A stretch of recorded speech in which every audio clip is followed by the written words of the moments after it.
NCERT chapter number 1 question number 1.2 exercise question 1.2। देखिए क्या कहता है क्वेश्चन में, electrostatic force on a small sphere of charge 0.4 micro coulomb, यानी कि जो पहला स्फीयर है उसके ऊपर चार्ज हमको दे रखा है 0.4 माइक्रो कूलम।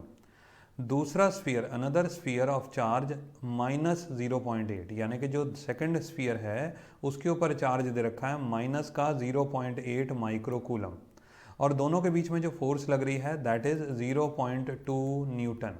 अब यहाँ पे ना एक बात समझने की है थोड़ी सी, कि एक स्फीयर जो है पहला वाला स्फीयर है उसके ऊपर पॉजिटिव चार्ज है, दूसरा वाला स्फीयर उसके ऊपर नेगेटिव चार्ज है, तो दोनों के बीच में कैसा फोर्स लगेगा, अट्रैक्टिव। तो यहाँ से हम एक बात ये समझ सकते हैं कि नेचर ऑफ द फोर्स तो हो गया अट्रैक्टिव। नंबर 1 हमसे बोलता है कि what is the distance between two spheres.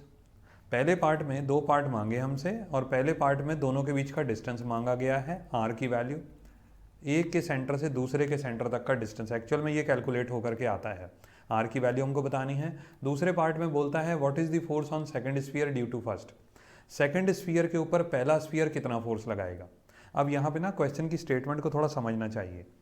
पहले स्फीयर के ऊपर देखिए electrostatic force on small sphere of charge this value, यानी कि जो स्फीयर जिसके ऊपर चार्ज 0.4 माइक्रोकूलम है, यानी कि पहला स्फीयर यानी कि ए स्फीयर, उसके ऊपर बी कितना फोर्स लगा रहा है, वो लगा रहा है 0.2 न्यूटन।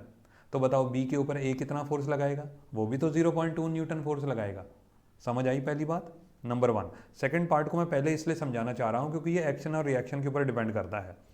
ए के ऊपर बी जो फोर्स लगा रहा है वो है 0.2 न्यूटन, यानी कि हम लिख सकते हैं F A B, force on A due to B. मैं इसको एलेबोरेट कर रहा हूँ, force on A due to B is given by 0.2 newton. अब हमको बोलता है force on B due to A, ये बताना है सेकंड वाले स्फीयर के ऊपर पहला वाला स्फीयर कितना फोर्स लगाएगा। Force on B due to A ये कितना होगा भाई, ये भी तो 0.2 न्यूटन होगा। समझ आई पहली बात, ये तो हो गया इसका मैग्नीट्यूड। अब डायरेक्शन क्या होगा, अब इसको कैसे कैलकुलेट करोगे, ध्यान से देखो। Force on A due to B, अब ए और बी के बीच में फोर्स लग कौन सा रहा है, अट्रैक्टिव फोर्स। फोर्स ऑन ए के ऊपर कौन फोर्स लगा रहा है, बी क्या करेगा, उसको अट्रैक्ट करेगा, यानी कि अपनी तरफ खींचेगा। ये डायरेक्शन, ये जो एरो से बताया है ये डायरेक्शन हो गया एफ ए बी का। Force on A due to B, B क्या कर रहा है, ए को अपनी तरफ खींच रहा है, अपनी तरफ खींच रहा है, इसका मतलब एरो हो गया बी की तरफ। अब सेकंड पार्ट में हमसे मांगा है force on B due to A, तो बी के ऊपर कौन फोर्स लगाएगा, ए क्या करेगा, वो उसको अपनी तरफ पुल करेगा, तो ये डायरेक्शन हो गया बी ए का। ये ध्यान रखिएगा, यहाँ पे हम डायरेक्टली लिख सकते हैं F A B is equal to negative of F B A. अब ये चीज़ आप चाहे समझो चाहे इसे छोड़ दो, कोई खास फर्क नहीं पड़ने वाला। डिटेल में जाने से एक चीज़ आगे के लिए आसानी हो जाएगी कि आपका कंसेप्ट अच्छा हो जाएगा। कोई फ़र्क नहीं पड़ने वाला, ये सिर्फ मैंने इसलिए बात बोली क्योंकि बेसिक लेवल पे आप डायरेक्टली 0.2 लिख सकते हो और आंसर दे सकते हो ऑपोजिट डायरेक्शन, इतना भी चल जाएगा।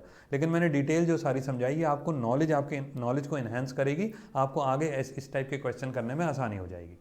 ठीक है ना। तो सबसे पहली बात आपको पता चल गया कि 0.2 न्यूटन का फोर्स लगेगा, लेकिन उसकी डायरेक्शन अपोजिट होगी। मैंने डायरेक्शन एक्सप्लेन करने की कोशिश करी।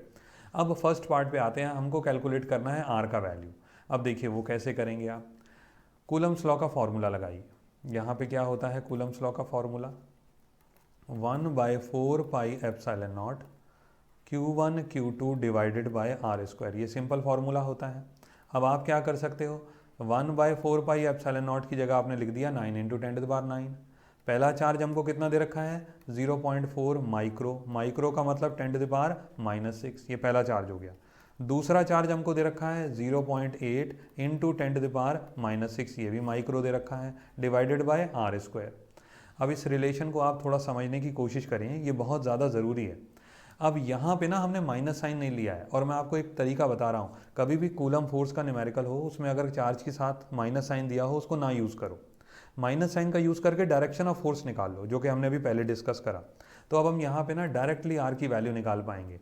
फोर्स की वैल्यू कितनी दे रखी थी हमको 0.2 न्यूटन, ठीक है जी। दूसरी बात 9 × 10⁻⁹ हमने ऐसे लिखा, 0.4 × 10⁻⁻6 ये ऐसे लिखा, फिर 0.8 × 10⁻⁻6 ये ऐसे लिखा, डिवाइडेड बाय आर स्क्वायर। अब आर स्क्वायर इस तरफ चला जाएगा तो मल्टीप्लाई हो जाएगा 0.2 से, तो आर स्क्वायर इंटू 0.2 ये हो गया पहला स्टेप। अब यहाँ पे समझिए 10⁻⁻6 और 10⁻⁻6 मिलकर के क्या बन गया 10⁻⁻12। ये कैंसिल नहीं करा है, ये दोनों को मिला दिया है। 0.4 इंटू 0.8, 8 इंटू 4 कितना होता है 32। अब डेसिमल यहाँ तो ये हो जाएगा 2 डेसिमल यानी कि 0.32। और साथ में क्या बचा आपके पास 9 इंटू 10⁹। अब आपको आर स्क्वायर की वैल्यू बतानी है तो 0.2 को आप डिनोमिनेटर में ले जाओगे, क्या हो जाएगा 10⁻⁻12 into 0.32 into 9 into 10⁹ whole divided by 0.2। अब आपने डेसिमल हटाया तो यहाँ तो आ गए नीचे 2 जीरोस, ये वाला डेसिमल हटाया तो ऊपर चला गया 1 0। ठीक है, सिंपल कैलकुलेशन। अब यहाँ पे आप क्या करो 10⁹ दे रखा है, 9 और 1 0 मिला दोगे तो कितना होगा 10, 10⁻10 और यहाँ पे कैंसिल हुआ 10⁻12, फाइनल बचा 10⁻2। -12 में से 10 चला गया, 9 + 1 10, -12 में से 10 चला गया -2। अब देखिए यहाँ पे ये ज़रा समझिएगा इस बात को, 2 से कैंसिल करा ये हो गया 16, तो R square is equal to 10⁻⁻2 ये बचा, 16 ये बचा, 9 ये बचा, डिनोमिनेटर में बचा 100। अब यहाँ पे भी आप कर सकते हो, ये जो 100 है ये ऊपर चला जाएगा तो कितना बन जाएगा 10⁻2 इंटू 10⁻2 इंटू 16 इंटू 9, ये किसकी वैल्यू आ गई आर स्क्वायर की। अब इसको सिंप्लीफाई करना बहुत ही आसान है, r इज इक्वल टू √10⁻⁻4 ये हो गया, -2 -2 -4 हो गया, 16 इंटू 9। अब ये बताइए 16 का रूट क्या होता है 4, 9 का रूट क्या होता है 3, 10⁻⁻4 का रूट क्या हो गया 10⁻2। फाइनली 4 इंटू 3 12 इंटू 10⁻2, इसको और सिंप्लीफाई करोगे 12/10⁻2 यानी कि 0.12 आर की वैल्यू आ गई। ये आया फाइनल आंसर हमारा मीटर्स में। ठीक है, होपफुली कैलकुलेशन आपको समझ आ गया होगा। ज़रूरी नहीं है कैलकुलेशन मेरे ही मेथड से करो, लेकिन ये एक सिंपल वे और स्टेप बाय स्टेप प्रोसीजर मैंने आपको बताने की कोशिश करी। नेक्स्ट क्लास में मिलते हैं, थैंक यू।